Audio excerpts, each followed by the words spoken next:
There's a good chance you've heard of Red Faction before, because it's been out for a while already for the PlayStation 2. This review is of the new PC version.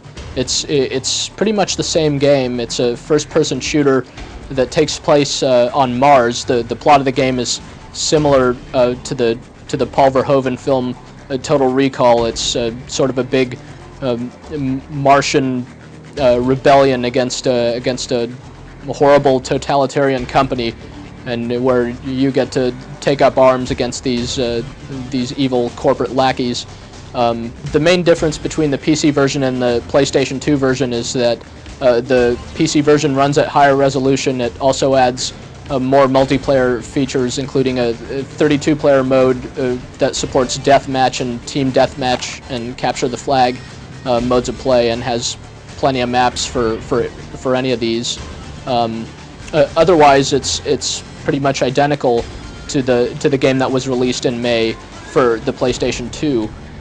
The difference is, on the PC, Red Faction has a lot of stiff competition it needs to compete against, and in that case it's going to have a harder time trying to distinguish itself, because the game's sci-fi theme and its various weapons and its enemies and its level design are all rather typical of the shooter genre. So depending on how many other shooters you've played in the past, games like Half-Life and Unreal Tournament and Star Trek Voyager Elite Force, among plenty of others, if you're already used to games like this, then you'll find that Red Faction for the PC offers a lot of the same territory.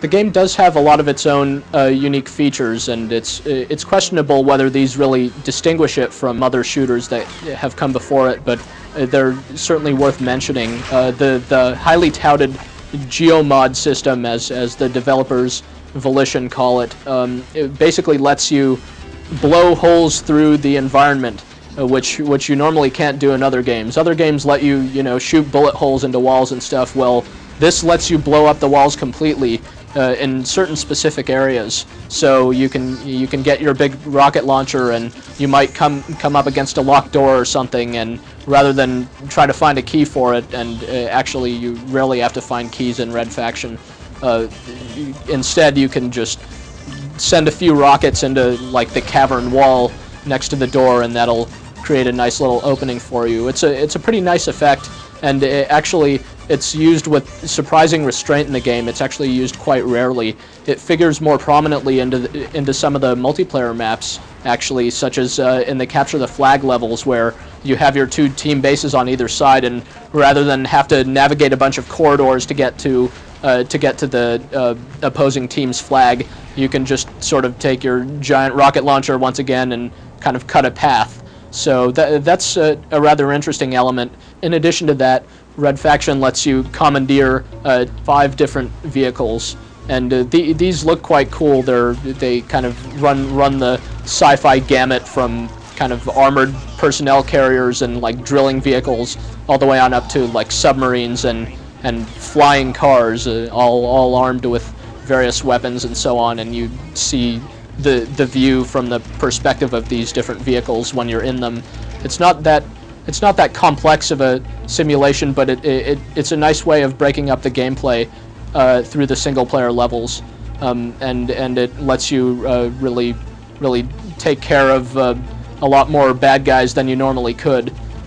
Besides the vehicles, Red Faction has more than a dozen different weapons, including all the mainstays of shooters. You've got pistols and shotguns and sniper rifles and rocket launchers and grenades and a flamethrower and a railgun, and that pretty much covers it. You get a nice clear riot shield that can deflect bullets also. They all have secondary firing modes. You can zoom in with the sniper rifles and so on. All the weapons look good, and they for the most part sound good too. They're a little bit straightforward. You've probably seen them all in other shooters. One problem with the sniping weapons is that your aim stays perfectly steady when you zoom in all the way with them, so the reticle will stay perfectly still, and it makes kind of lining up long-range headshots all too easy.